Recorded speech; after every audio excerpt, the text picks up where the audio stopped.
Steve here. It's the show where I answer your questions, and this week my first question comes from Kit Lawrence.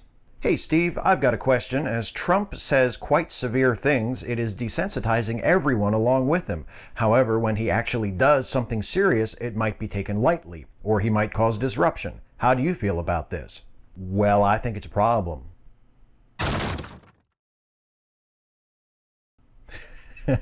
It's like what John Oliver said a couple of months ago on Last Week Tonight, that it's the bed of nails effect. Trump does so many and says so many just reprehensible things, unprecedented for a president to say the reprehensible things and do the reprehensible things that Trump has done just since he's taken office. It happens so often that it becomes impossible to slow down and focus on any one thing, because there's always a next thing and a next thing and a next thing and a next thing. And in a perverse way, that works to Trump's benefit, because not only does it desensitize people to this kind of behavior, not only does it allow Trump to move from disregarding norms to setting new norms, setting new expectations, setting new limits for the type of behavior we will tolerate from a president, but it makes it impossible to actually focus on any of his individual offenses, because there's constantly more and more and more and more. So in a way, it's if I thought for a minute that he was doing it on purpose, that he was some brilliant strategist, I would compliment him for that, on the very least, for being savvy enough to find a way to get away with being an awful, openly terrible piece of fucking shit in public as the president, by just being such a piece of shit that nobody has a chance to stop and focus on what a piece of shit he is at any given moment. But yeah, it's incredibly dangerous. You have a dangerously unqualified, reckless, bigoted, intolerant, thin-skinned, impatient, uninformed man running the White House, running the United States government, and arguably the most powerful political position in the world. And he has succeeded to this point and escaped any real consequence for his actions at this point by just never slowing down, by continuing to be an even bigger piece of shit today than he was yesterday. It's incredibly dangerous, not both in the current circumstance, in the present moment, for the damage he could do right now, and also for the damage that he is doing for the future, simply by setting these precedents, by setting these terrible examples for what is apparently acceptable behavior for a president. Bruce Bardup, hey Steve, the Trump crisis has been and nearly gone, and by the time you make a response around Tuesday next week, 8/15/2017, I'm hoping for his detention in prison to begin. Oh, happy day. What do you think the biggest lessons the USA will learn will be? For example, 1, about time for that constitutional convention.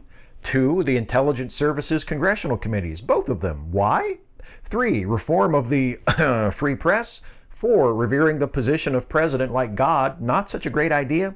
5, more circumspect treatment of this brand new internet service they have, which gives direct access to the neuropsychology of the electorate by foreign and domestic enemies using big data, aka YouTube. 6, capitalism is fucked. 7, the USA is not a shining city on a hill, more like a jerk in a bar. Or just, let's do that again, because, like, that was fun. Of the possibilities that you list there, I think sadly the most likely is probably that last one. Well, hey, let's do that again. That was fun, because I think history has shown that the United States is really, really, really bad at learning from its own history. And even in the rare cases where we do learn a lesson and implement some lasting change, the change can be in serious danger of being undone in another generation or so, because we forget so quickly. Oh, the Voting Rights Act, why do we need that? And we completely forget why we need it, because we're a super racist country. But hopefully it will be number 7. Hopefully when the Trump saga comes to an end, and I love your optimism that he would be arrested by the 15th. That's, oh, you beautiful thing. I love your optimism. Hopefully it's number 7, that we will take some stock after this moment has passed. We will look back and we will realize finally, as a people, as a culture, that we are not as great as we say we are, and that our greatness, if it is to exist at all, must be rooted in something other than our ego and our self-esteem. That it must be based on a foundation of something. We must be a nation of true principle and value. We must be a nation that fights to guarantee the rights of its people, that fights for equality, that fights against the prejudices and the bigotries that pollute our political systems and our social systems, and that's what makes us great. That we have these high principles, and that we actually fight to make them a reality, and we actually work hard to correct our mistakes and to build the kind of society in truth that we often claim that we have or brag about having. Do I think that's going to happen? No. But it would be nice. Holden James, hey Steve, I saw that your congressman, John Delaney, is running for president for 2020. I was wondering, do you think that Delaney has what it takes to beat Trump? And if not, who are some candidates that can give Trump a struggle in the 2020 election? I really like John Delaney. I have voted for John Delaney. I was very, very proud at the way he pushed back immediately and publicly against Trump's Muslim ban earlier this year when it first was announced. He was one of the first people to be right out there going to airports and standing with immigrants and standing with people who were threatened by this executive order, this racist, anti-Islamic, anti-immigrant executive order. I was very proud of John Delaney that day, and I like him just in general. But I don't know if he has the name recognition or the charisma, or the intangibles that you might need to A, get the nomination, and B, win the general election. There are some others. I don't think there is a perfect candidate yet. I mean, there are aspects of the sort of theoretical front runners like Kamala Harris or Cory Booker that I like. There are aspects of both those candidates that I like a lot, and there are also aspects of them that I am very concerned about. I really need whoever the Democratic nominee is, whether it's Delaney or Harris or Booker or Keith Ellison or Tulsi Gabbard or any name a rising Democratic superstar that might potentially be the nominee. Whoever they are, they need to stop moving to the center. They need to stop trying to get Republicans to vote Democrat, and they need to fight for liberal and leftist, progressive Democratic Party values. They need to fight for higher wages. They need to fight for collective bargaining and labor unions. They need to be unapologetically, fearlessly out in front against white supremacy, against misogyny, against anti-immigrant sentiment. They need to be the party of people of color. They need to be the party of racial equality, the party of gender equality, the party of immigrants, the party of the poor. And they need to be unapologetic about this and fearless about it. And until I see them really committing to that in a big way, in a big way, I'm going to be concerned and I'm going to have worries because I really think that is the way forward. Not to try to convince Republicans to vote Democrat, to convince Democrats and left-leaning people maybe who aren't registered Democrats to vote Democrat. That is what I think needs to happen. And if there's a candidate out there that's willing to do that, then I am all about supporting whoever that is. Paragon Therion, when will you do a video on Islam? It's equally as moronic as Christianity. I have done a couple videos about Islam over the years, and my concern with addressing Islam as a non-Muslim white American speaking to an audience of predominantly Americans who are not Muslims and most of whom have never been Muslims is that no matter how well-intentioned and no matter how careful you are about tailoring your criticism so that it is not discriminatory against Muslim people, but is focused only on Muslim beliefs and Muslim religious tenets and that sort of thing. No matter how careful you are, there is always a very large risk that your words, that your arguments will be used against Muslim people, and will have the effect of increasing the oppression and the marginalization that Muslim people experience and the discrimination against them. And that is the last thing in the world that I want to contribute to.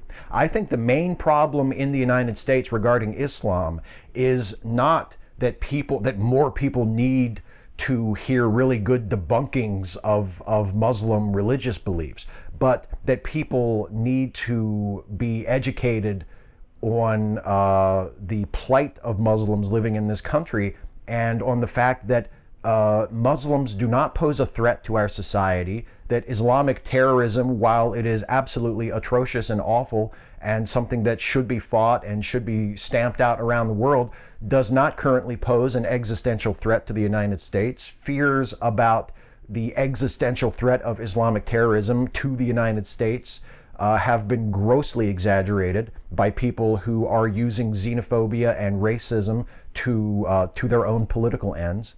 And I think the main message that people in this country need to get about Muslims is not religious debunking of their faith and their beliefs, but that they are by and large peaceful people who are compatible with our society, who have lived among us in peace ever since the United States has existed, who are not a threat to us, who do not mean us any harm, who are not trying to take away our freedom or impose some kind of religious dictatorship on us, who do not share the same beliefs and approve of the methods of radical extremists who use violence and murder for their own ends. That's the message that needs to be sent, not here's a bunch of reasons why Islam is a false religion. I don't think that's the message that people like me and Americans in general need to hear right now. The message that they need to hear is that Muslims are a marginalized, downtrodden minority in this country, and they need our support and our help. Jon Brockman, so Charlottesville, your thoughts? If I want to start by looking on the bright side, if I wanted to take the most optimistic view of it that I can think of to take, I could say, well, the Nazis, the white supremacists, the KKK, the Confederate flag wavers, they seem to have only amounted to several hundred people at most in Charlottesville. So it's not as if it's the 1920s Klan rally, walking down Pennsylvania Avenue in Washington, D.C. We haven't gotten to that point. But I hasten to add, we haven't gotten to that point yet. It was still the largest and most visible and most violent and harmful gathering of white supremacists in the United States in a very, very long time. And that worries me. That concerns me. And I think that the people who say, oh, it was only a few people, we should just ignore them, need to wake the hell up. And need to realize that this problem isn't going to fix itself. That these people do not understand tolerance, they do not understand debate, they do not understand the idea of equality and diversity and pluralism. They want a white supremacist ethno-state. They want a country for white people and only white people. And that needs to be stopped. That needs to be resisted. Those people don't need to be reasoned with, and they certainly don't need to be given space to say what they want. They don't need to have people handing them microphones and say, oh, let's hear what you have to say, Mr. Nazi. Let's hear what you have to say, Mr. Neo-Confederate.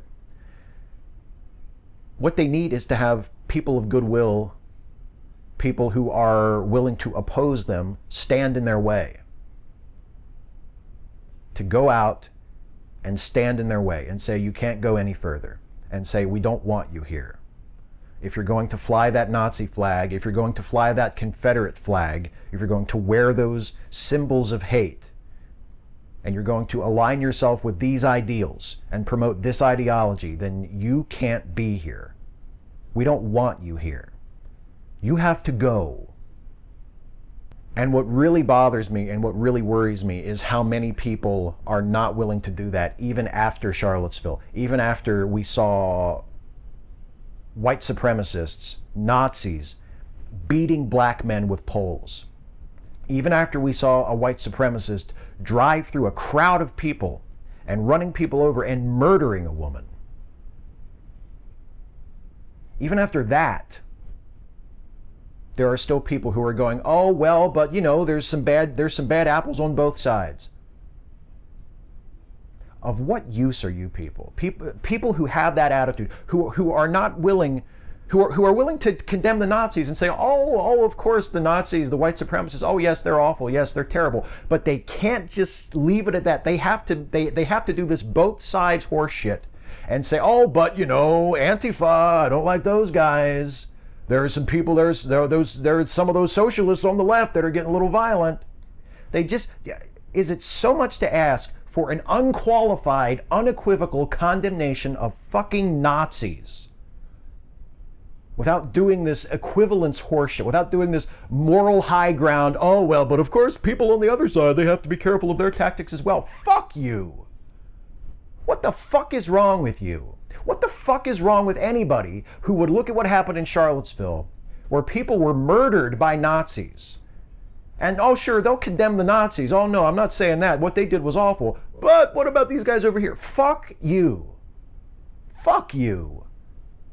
You fucking intellectual enabler of fucking Nazis. That's what you are. I know that's not how you think of yourself, but that's what you're doing.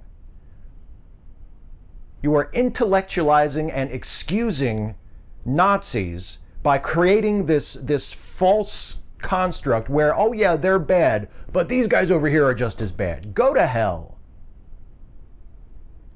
Or, you know, maybe don't go to hell. If you actually want to help and you want to do something to stop the Nazis, then maybe take your head out of your fucking ass and choose a side.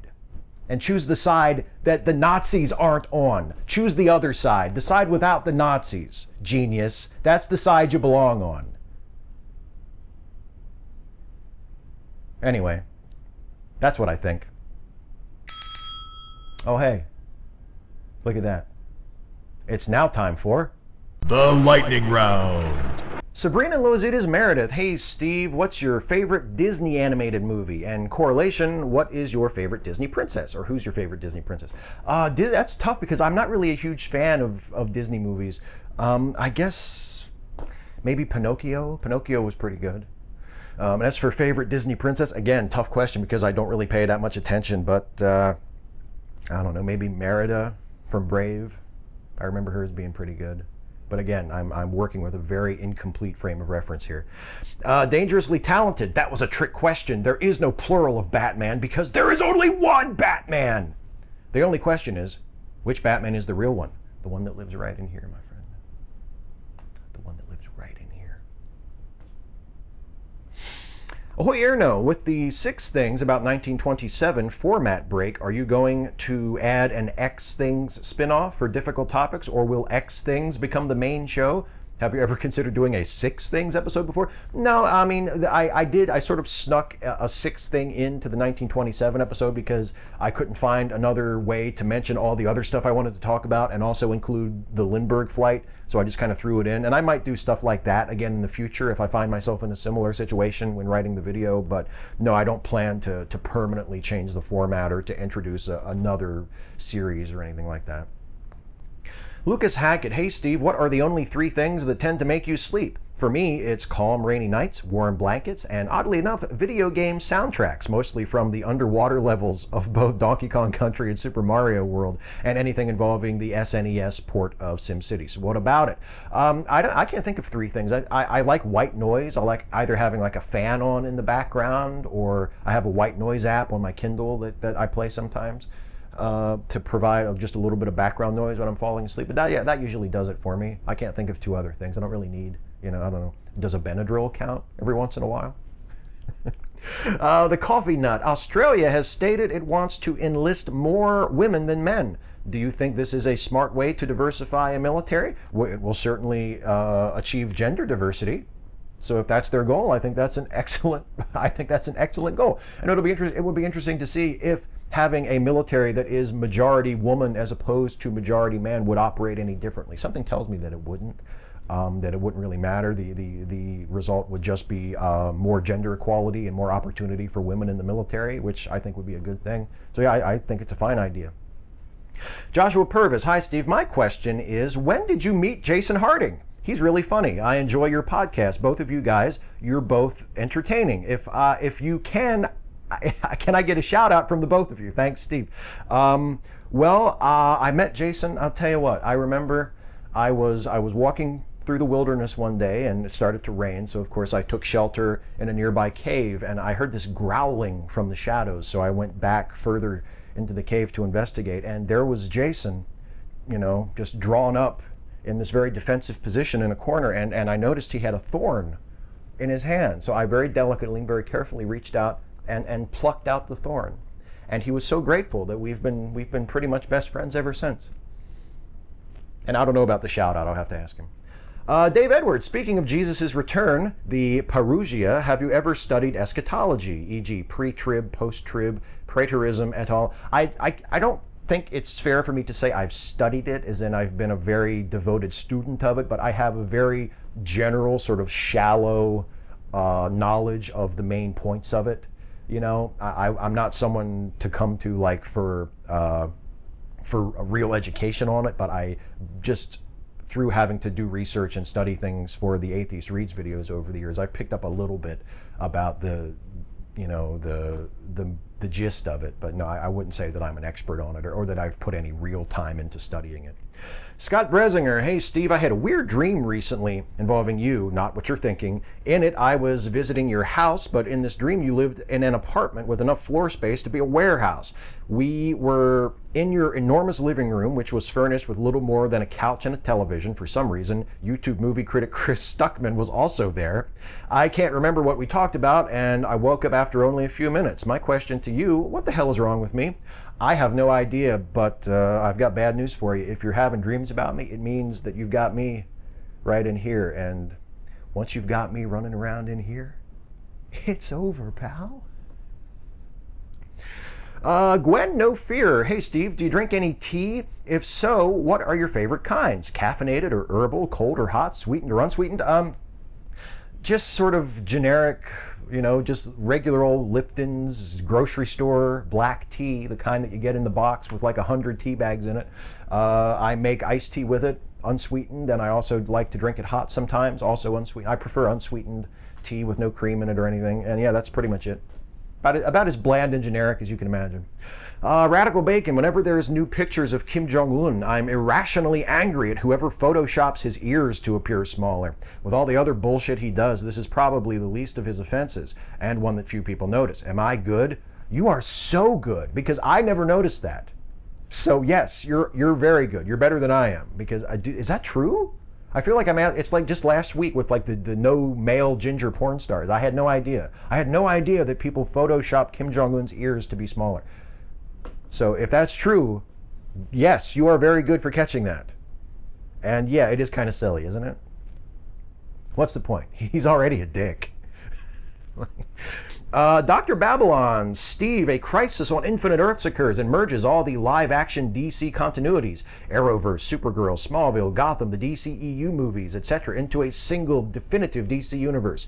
You get to decide which bits and pieces from the different movies and TV shows get to remain canon in the post-crisis DC extended universe, and which pieces are erased from existence. You also get to cast or recast any character you want. Ready, set, go. Well, this is easy. Chuck all of the DCEU movies completely out. They're gone. They never existed. Keep the Arrowverse and Supergirl. Retcon Smallville into being the origin story for the Supergirl version of Superman. There you go. And retcon Gotham into being a fever dream that Batman has while he's under the influence of, like, I don't know, like Scarecrow's fear toxin or something. And he just wakes up and he's like, you know, and Gotham was all a dream. And then it's a new version of Batman. And I don't know who I would cast to play that version of Batman, but somebody who hasn't played him yet. Or if we're just doing wishful thinking, just put Christian Bale back in there. Back a Brinks truck up to Christian Bale's house and say, "You're Batman again." You know, maybe that. Dylan Jones, I finally got a job in the veterinary field after leaving a bad boss, but where I live, most jobs/employers are shoddy. Can you reassure me this one will work out? Absolutely, Dylan. Listen, you are doing what you want to do. You've got a job. You've got a job in the field you want to be in, and absolutely this is going to work out. You have to have faith and trust that you're doing the right thing and that your hard work will pay off and that no matter what happens, you're going to be okay. So absolutely, I want you to be totally reassured that this is going to work out. You're working, you're at the job you want, and you're doing the work that you want to do, and that's what you should be focusing on, man. Just focus on doing the best you can at the job you have. And I have full confidence in you that it will all work out. Absolutely. I hope that helped. Some random geek, favorite or favorites, alcoholic mixed drink or mixed cocktails, if you have any. What do you usually order when you are at a bar? Favorite type and or brand of hard liquor? Not much of a hard liquor drinker. Not much of a drinker, period, anymore. When I'm at a bar, which is very infrequently, I usually just order a beer. I don't order like a mixed drink or a hard drink. Once upon a time, I used to drink. I would do mixes like with gin or vodka. You know, do like cranberry juice and vodka or cranberry juice and gin, or gin and club soda was something I did a lot. As favorite type of hard liquor, maybe Crown Royal. But again, I almost never drink it, and it's not something that I favor. But yeah, if I had to pick, probably something like that. That's the last question. It's time now for the shout-outs, and I say shout-outs because the shout-out segment this week is dedicated to pointing you toward 3 GoFundMe campaigns that have been started in response to the violence and the white supremacist terrorist attack in Charlottesville. And I'm just going to tell you what they are. The 3 fundraisers that I am highlighting here are, first, a fundraiser for Dre Harris. He's the man who was beaten by the crowd of white supremacists that you've seen video of and probably seen pictures of. He was beaten terribly and had some medical bills and some injuries, and he has a GoFundMe currently ongoing, link in the description. There's also a GoFundMe for Showing Up for Racial Justice Charlottesville, which is the Charlottesville chapter of Showing Up for Racial Justice, which is an organization dedicated to mobilizing white folks to combat racism and white supremacy. And they are raising money to respond to the events of Charlottesville and to help the victims and people who were harmed by what happened there. And finally, there is a fundraiser for Unity Cville, which is a similar project to the Showing Up for Racial Justice Charlottesville, where they are raising money for victim relief for people who were affected by the violence in Charlottesville. So all 3 of those are linked in the description of this video. I highly recommend that you go check them out, and if you have some spare change lying around, throw it at one or all of them, because they all are very, very deserving causes, and they're just people trying to help, either people who need help or people who are trying to help out those in need in Charlottesville in the aftermath of the neo-Nazi rally that turned violent. I also want to remind you, as always, to check out the Lemme Listen family of podcasts. These are podcasts that are co-hosted by myself and Jason Harding, the guy whose hand I removed a thorn from, and now we're best buddies. And we co-host a movie podcast together. It's a podcast where we take a fresh look at movies that have a certain reputation, a reputation for either being really good or really bad. And just today, this very day that you're watching this video, you can listen to our brand new episode, which is our review of the classic 1960s Russ Meyer film, Faster Pussycat Kill Kill. You can listen to that episode of Late Seating and all of the past episodes of Late Seating and all of the episodes of all of the tremendous Lemme Listen family of podcasts by going to LemmeListenPodcast.com. There you go. That's it for me, everybody. I am out of here for another week. I want to thank you, as always, for watching. Please do leave a comment on this video asking me your question for next time. You can ask me anything about anything. Nothing is too serious. Nothing is too silly. I will answer as many of your questions as I possibly can in the next episode, but in order for there to be a next episode, you have to ask. So please do leave a comment on this video asking me a question to answer in the next video. That's how it works. Thank you, as always, for watching. I'll see you next time. Take care, everybody. Hey, folks, one more thing before I go. Thank you again for watching this video. I hope you enjoyed it. I hope you found it worth watching. If you did, please like, share, subscribe to this channel if you're not subbed already, and also please consider helping me to make more videos like this one by supporting this channel through Patreon. You can go to patreon.com/Steve Shives to become a patron. See you next time.